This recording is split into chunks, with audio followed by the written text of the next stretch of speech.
respected Maharaj ji, Yuvraj Vikas sir, our principal man, our honorable guest, and all the staff members. Good afternoon, all of you. I want to tell you about हमारे नैतिक मूल्यों पर पाश्चात्य संस्कृति का प्रभाव। विश्व में अपनी अलग पहचान बनाए हुए है भारत। सर्वप्रथम जहाँ पर भगवान ने आकर अपना निवास स्थान जिस भूमि को बनाया वह भारत, जहाँ की संस्कृति अपना अलग रंग बिखेरती है, जहाँ भाईचारे का गुणगान गाया जाता है। समस्त भूलोग यहाँ के रीति और रिवाजों परंपरा से प्रेरित होकर हमारे देश के धर्मों को अपनाते हैं। जहाँ पत्थरों को भी पूजा जाता है, उस पावन स्थली को भारत कहा जाता है।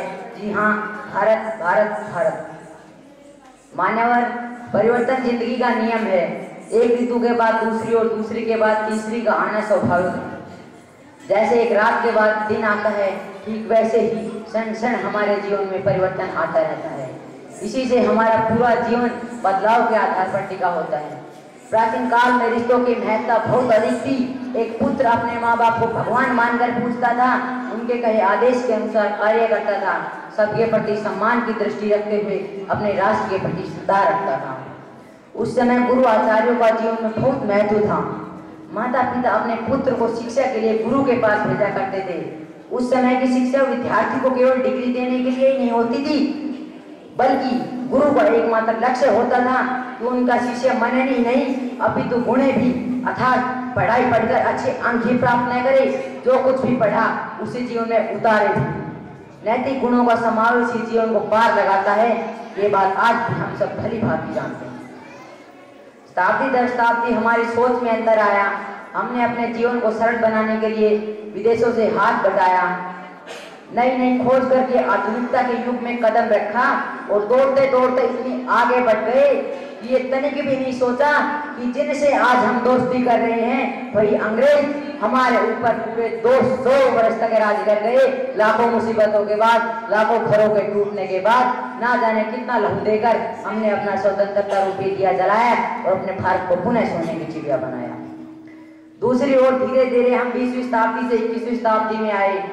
पाश्चात्य संस्कृति का आगमन हुआ।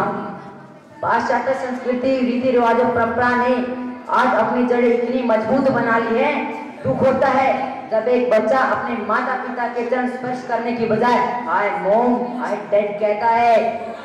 हमारी संस्कृति को दूषित करने का सबसे बड़ा और एकमात्र कारण है नई पीढ़ी का मीडिया की ओर विशेष लगाव। आज जो फिल्में दिखाई जा रही हैं उनमें नैतिकता तो खोजने पर भी नहीं मिलती। हमारे भावी युवा पीढ़ी अपनी वेशभूषा को छोड़ पाश्चात्य वेशभूषा को अधिक प्रचलित करने में लगे हैं। कहाँ गुम हो गए वो आंदोलन जब महात्मा गांधी जी ने विदेशी वेशभूषा का बहिष्कार किया था। आज की युवा पीढ़ी अध्यापक को नमन करना तो दूर, भगवान के सामने विषय इसलिए नहीं झुकाते क्योंकि आज तो कंप्यूटर का युग है जिसमें पूजा पाठ करना बिल्कुल ही व्यर्थ है। परिवर्तन कोई बुरी बात नहीं, लेकिन बात जब अपनी संस्कृति पर, अपने राष्ट्र पर विपरीत प्रभाव छोड़े तो ये बात तो सोचनीय होगी। श्रोतागण, माना हम 21वीं शताब्दी में पहुंच गए। हमने हर क्षेत्र में उपलब्धियां प्राप्त की है, हमने अपने जीवन को सरल बनाया है, लेकिन हम क्यों भूल गए अपनी उस संस्कृति को जो भारत माता का मस्तक सजाती थी? क्यों भूल गए अपने उन रीति रिवाजों को जो गर्व से भारत माता का सिर ऊंचा करती थी? क्या कोई उत्तर है आपके पास? नहीं, क्योंकि हम पाश्चात्य संस्कृति के जाल में फंस चुके हैं। पाश्चात्य भाषा हमारी भाषा से मिलकर हमें पल पल अपनी संस्कृति से दूर करती जा रही है। देख सकते हो तो देख सको, सुन सकते हो तो सुन सको, कह रही है ये हवाएं आज मुझे पवित्र कर दो, आज मुझे पवित्र कर दो। माना हम इस दुष्चक्र में फंस चुके हैं जिससे निकल पाना बहुत ही मुश्किल हो रहा है।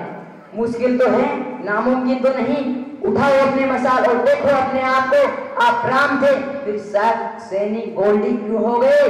जरूरत है तो बदलाव की, आवश्यकता है तो अपने आप को पहचानने की। खोना देना अपने भारत को, गुम ना करना अपनी संस्कृति को। महात्मा गांधी जी के आंदोलन को फिर से चलाना होगा, अपने भारत को फिर से सोने की चिड़िया बनाना होगा, फिर से सोने की चिड़िया बनाना होगा। जय हिंद, जय भारत।